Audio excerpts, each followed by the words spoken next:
So obviously there's been a lot of conversation about the next generation of retail, and having been in both retail and consumer finance for the last 30 years, um, we've had a lot of discussion recently about what the next generation is going to be, and clearly Jerry's vision of the future of retail was extremely exciting to me. So we'd been discussing the possibilities, and I joined Star World in March of 2015 with the idea of let's build the next generation of retail. Um, Clearly, what has gone on with e-commerce, and let me step back. When you talk about what has gone on in retail, there's a tremendous number of retailers out there today that are struggling. And lots of the discussion is always comes back to e-commerce and the impact of e-commerce and online shopping and pricing. And what we thought is there's an opportunity today to create something that's very unique. Customers love experiences, especially shopping in stores that are exciting, that have great products, great people. So we decided that it would be a tremendous opportunity to go and build stores that have all of those elements. Um, so for me, the first thing is to understand you can create an environment that is different than any other shopping experience that you can find in the U.S. So we will have stores that are 30,000 square feet, 10,000 square feet, and as small as 5,000 square feet, depending on the markets. We'll have a tremendous selection of product. The differences being is with the brick and click concept, we'll be able to not only have the physical products in the stores, but we'll also have what I would describe as the click, which is more of a virtual shopping experience. So let me just go through that for just a moment. So literally you walk into a store, you see a couch that you love, and you say, boy, that's a beautiful couch, but I'd like to see it in the other colors that are available. Our click model will allow a touchscreen component to be in the department, a kiosk. Customers will be able to see not only what is available in the store, but thousands of other products in colors and SKUs and things that they're going to be interested in that are available directly through our vendor partners, and we'll be able to ship directly to a store where a customer can pick up. We can ship to the home if customers choose, or in many cases on big ticket items we may ship directly to the store and then deliver to the customer. So I think what you can create is in a 30,000 square foot location, you can make a customer feel as if they have access to a 100,000 square foot store. That's number one. Number two, again, the virtual experience gives you access, and it needs to be differentiated. I look at it as being almost a three-dimensional shopping experience. There's the in-store experience, there's the click experience, which is the virtual experience, and then there will be the e-commerce or the online experience as well. So customers will have the flexibility to do what they want to do, however they choose to do it. I think the other thing that's unique about certainly Star World is that we will also be providing credit.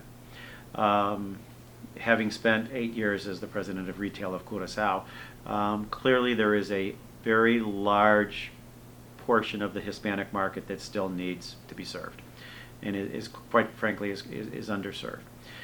The smaller footprints will allow us to go into markets that today you just wouldn't be able to go into. As an example, you may go into Bakersfield and say, I'm going to build a 30,000 square foot location. The demographic supports it in that particular market. It may not support a 100,000 square foot location. So when you look across the U.S., there are potentially over 700 markets that we could build stores. Now, I'm a realist. I think the most important thing you have to do is build the first one right.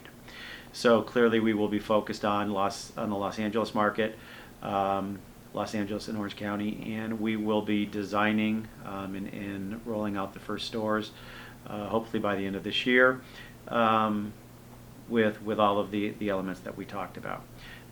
Again, as we move forward, I think we'll find that there's going to be a tremendous number of markets that customers are going to be looking to be served. Okay, take a break for just a second. Okay, I don't know.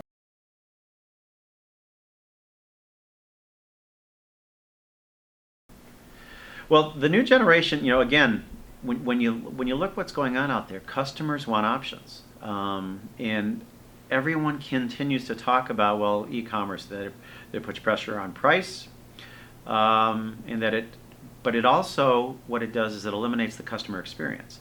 So I really think that what I certainly look for, I like to go to stores where I have the freedom to move around. Customers, I should say, associates have to be knowledgeable.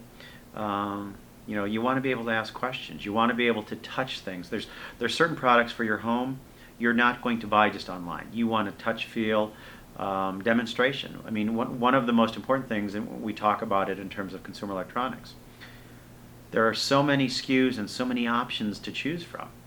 And when you talk to somebody, you really need to understand what they want to use the product to do. Computers, I mean, when you're talking about the size of a screen, when you're talking about a television, you want to see what is 120 hertz versus 240 hertz. What is 4K television? You want to see those things. Then you may want to choose other options that may not be immediately available within the store, but that can be available to you very quickly. And I think that in Star World, that's going to give customers all of the options they're looking for.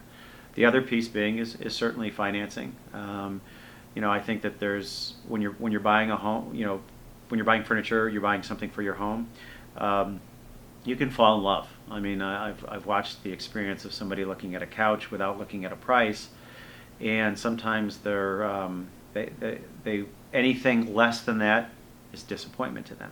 So by being able to provide the financing and the flexibility to buy products, with our private label credit card, is going to give people access not only to seeing the product, touching the product, but being able to actually have the product.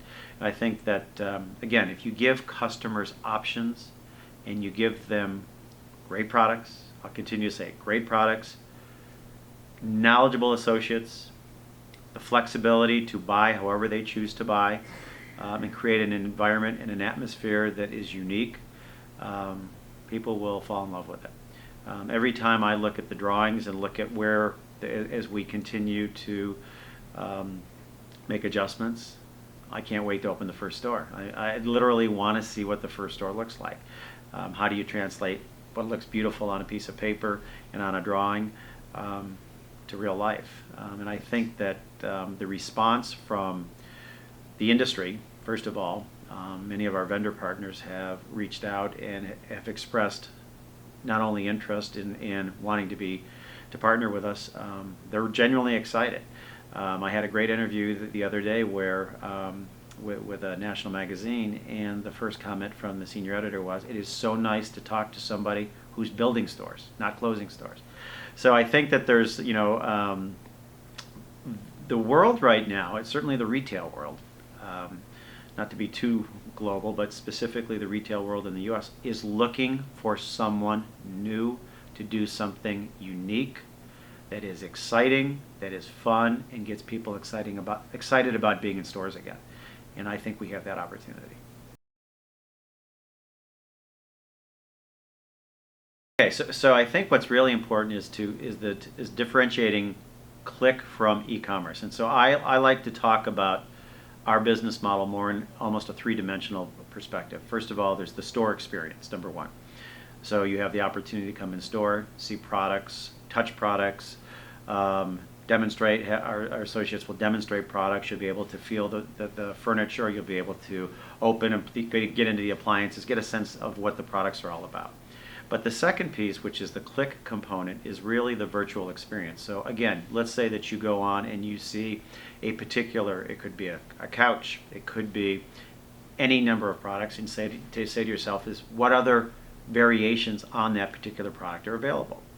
We will be interfacing directly with our vendor partners, so we'll know inventory positions on the other 60 colors that they have in that particular couch. So you'll be able to go on screen, see the other colors, see the other pieces of furniture that may match, that would look great with your couch. You'll be able to see, you may see 50 SKUs of rugs in our stores, but there are thousands of rugs that can be shipped overnight. So we show you the complete array of colors and fabrics. So you really do have this, what I would describe as an unlimited access to all of the products in one location. So Then you can, so that was what I would describe as the click component is really, it's almost like a virtual shopping experience. So anything that you can think of, we can have access to. And when you know anything about Southern California, certainly with the port locations and where product comes in, there are a number of warehouses throughout all of Southern California, the Inland Empire, that have all the products available. And from a customer's perspective, it's no different than shipping from your own warehouse. It's boom, you place the order, transaction happens at Star World. You tell me how you want to receive that product, and again, everything else is transparent to you. So I think that, again, I'll continue to emphasize the brick and click is, you have to think three-dimensional. So it's the in-store experience, which should be the coolest experience you can possibly have with access to just a tremendous number of products. And again, demonstration and knowledgeable associates. Number two, show me what else is available out there that I don't see inside these four walls. That as long, if your mind can think it, we can probably find it. And then number three will be, once you've established the relationship, you may say down the road, I'd like to go online, make a purchase, and do I want to have it shipped to my home? Or do I just want to order it and go pick it up in a store? So that's the way that I would hope people could think. And I think if you can get your head wrapped around that a little bit, it's no longer is it just a brick and mortar or is it just an online experience? It's realistically, it's going to be more three-dimensional, and it really does give a customer tremendous flexibility.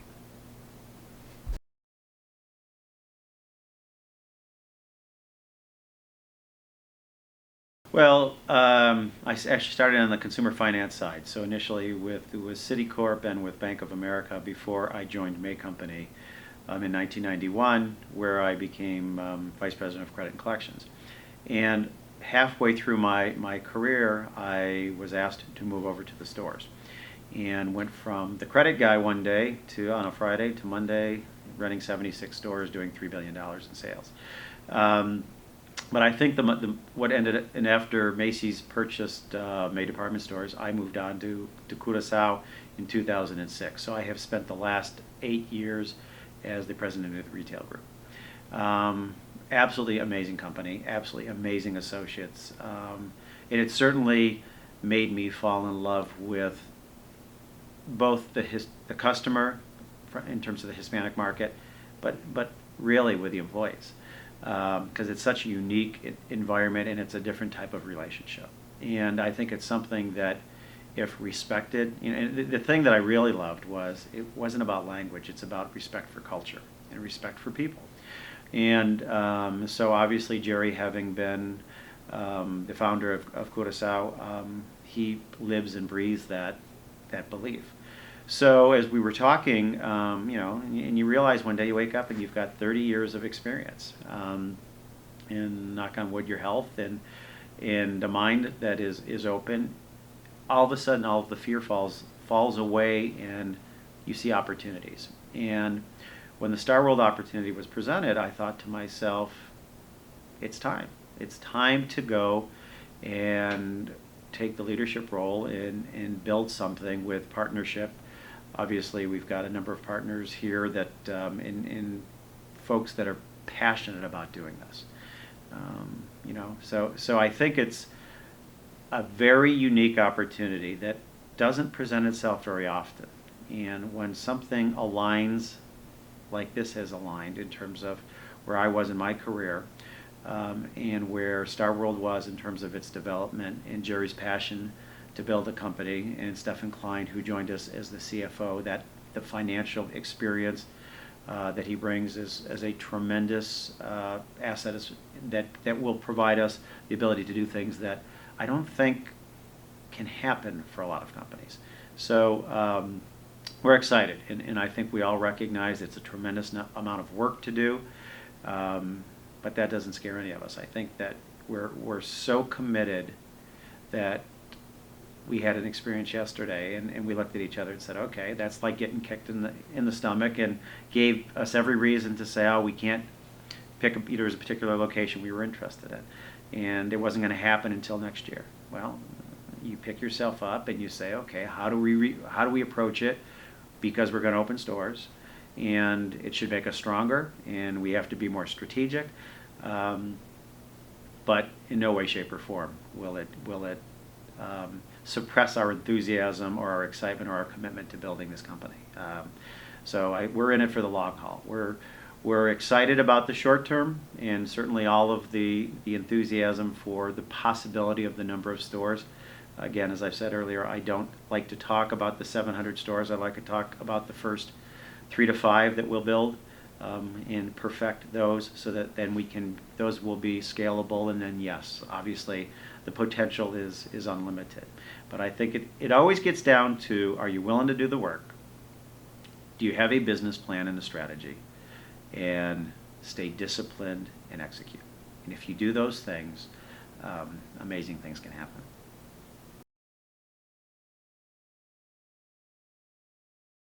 Well, that's more spontaneous like that. Well, So yeah, tell us. So when you think about Jerry's vision of Star World, certainly one of the most creative individuals I've met in my lifetime. And creative people can go all over the place, right? In terms of their dreams, and that's what you want. You don't want to limit their ability to be creative and go outside of the box and think of things that nobody else may even consider. My responsibility as Chief Executive Officer is to take those ideas, structure them in a way that can be executed. So again, he continues to dream, which we continue to press him to dream. And certainly as the founder of Star World, we want him to feel that he can be as creative as possible. But if balanced with the financial background that we have obviously with Stephen Klein, our CFO, and hopefully my years of experience of execution, it's a great combination, because you can dream all you want. You got to be able to do it. So I continue every single day here when we walk in is to talk about our priorities as an organization. We have a calendar that we go through every single day that says these are the 5 things that need to be done this week. And as much as we want to dream and be creative and talk about all of the greatest things that could happen, again, my focus and my objective is to keep us very disciplined, very organized, and building a company for the long term, which requires a tremendous amount of attention to detail. So again, every day is exciting, and Jerry will have 3 new ideas by tomorrow. My responsibility will be to try to take those ideas and say, how do they complement our business plan? And if they don't, I think as a group, we're committed to each other to speaking the truth, staying on our tasks that need to be done, and not letting noise and all sorts of other things get in our way of what the mission is here. And the mission is to build a viable company that can last for the next 50 years. And that's what we're going to do. Cool.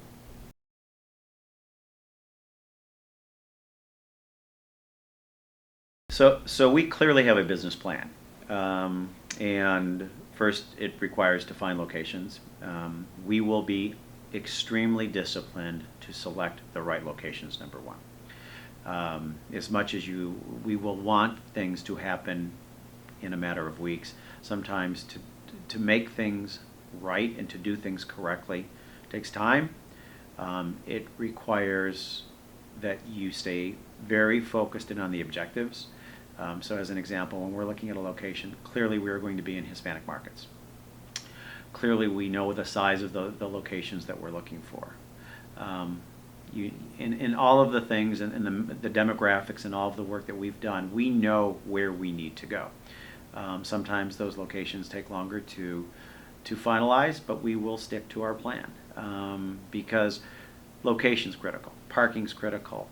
You have to be cognizant of the entire shopping experience for a customer. You want to make it easy for them, right? So we're going to stick to that. In terms of everyone wanting to build, and the enthusiasm, my gut tells me will be great. to go fast and build more. And I will continue to remind us all to be disciplined, pay attention to detail. In everything that we do, we must be able to replicate so that we can scale. And what I mean by that is, can you do it in the first store, then the third store, then the 10th store, and then to scale it to a national level, you've got to have all of those processes have to be tight, logistics have to be on the money, and we're going to work it out in the first few stores and make sure that it's exactly the way that we will want it. So then, when we build a store, whether it's in Texas or Chicago or again the other several hundred markets that certainly that the business model supports, we will do it correctly. So that to me right now, every single day, I remind us all of the five most important things that we're going to do this week, and let's do them right. Nice.